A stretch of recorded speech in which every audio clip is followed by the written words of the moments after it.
mogoče, ker smo glih v času praznikov in obdarovanj in rezolucij, kakšne so mogoče tvoje rezolucije za naprej? Kaj misliš, kam bo šel tvoj art, tvoje udejstvovanje v artu v naslednjem letu, v naslednjih letih? Kje želiš v bistvu prestati? Mislim, zdaj osebno sem rekla, da bi rada zdaj se spet fokusirala na to, da bi mogoče na več teh konvenčnov šla prodajati spet, ker sem opazila, da mi je zdaj med covidom, pa odkar sem se preselila, mi je res nekaj manjkalo. Sem pa začela tudi poglabljati malo bolj v cosplay, sem tako neko zabavo odkrila, še posebej na Tajskem, ko pač ne morem prodajati, mi je pa ful zabavno iti kot cosplayer na te zadeve. Ostalo pa delam isto, no. I still learn weird dances, I just don't post them anywhere.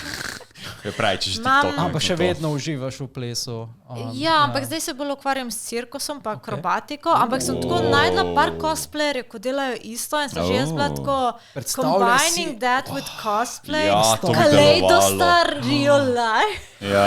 Probi integrirati v kakšen cosplay tekmovanje, greš na boomer cosplayer, a ne Kaleidostar, naredimo tako trapezna oder, pa gremo.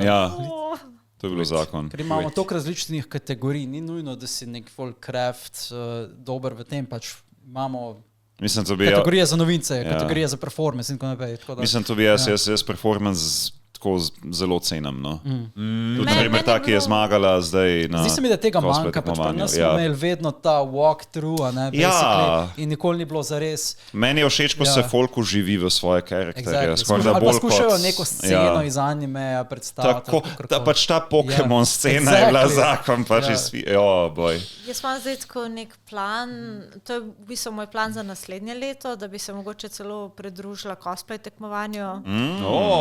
Kaga VTuberja, ker imajo te svoje outfite in tako, imajo te dance, pa petje pa to, da bi tako koncert varianta. Mislim, meni je bilo vedno ful zabavno pač te plese pa nastope pripravljati za cosplay, ampak je pa včasih težko, ne. Šicu. You eat pizza. You eat pizza. Yes. Moral support si. You get shot in the head. To je res skupaj, ko so bili tako, je pa kao na delo anime, pa tako. After the first few episodes, she's in his bedroom. Pa vmes je bila tam on Mugundamo, ko je ga impersonatala. To je to. To je pa luna teorija tisto. Was she his lover? Tako. Why was she there? Pa tudi v animeju tako si mislijo, da je pač ona tam tako malo... Jaz hočem verjeti, da na koncu sta se ustalila, potem ko sta šla z kočijo nekam. Ne, čez malo. Marko, ne. Ste gledali movie, ko nadaljuje? Se je zdaj pol prišlo nadaljevanje. Movie je... Movie je perfect, movie je legenda. Movie je alternative timeline, ki se ni zgodil v originalnem. Just saying, pač. Originalen Kolkija se je končal tako, da sta šla Lelouch in Šicu. Fuj, pač Lelouch umre v originalu. Nekam sta se ustalila. Jaz se strinjam z Markotom. A to je Kopijom, kaj bil kao, ni bil konkreten konec zacahnen. Pa ne, je bil konkreten konec zacahnen. Lelouch umre. To ni bil, ne? Ne, ja! The Code of Sea je dobo, The Code of Sea, he's immortal. To je dobo v alternative timeline. Če gledaš potem, ne pač dejansko, zaradi tega, ker tretji movie je nadaljevanje prvih dveh filmov. Ko je uporabil Gijas proti Ragnaroku onemu. That is a valid theory. Ne, je valid, it's just a theory though. Ja, kam pa je šel njegov foter, te drugače? It's just a theory, an anime theory. Vsa znanost je sam teorija. I believe in this theory.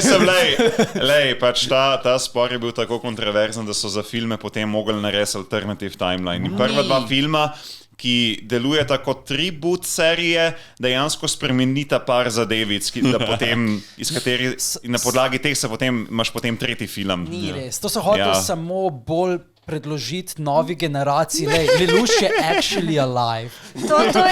To je the sign of a good anime, ko se še tako 15 let potem še kar krega. They got us. Vse je to. Tako je Evangelion, ne?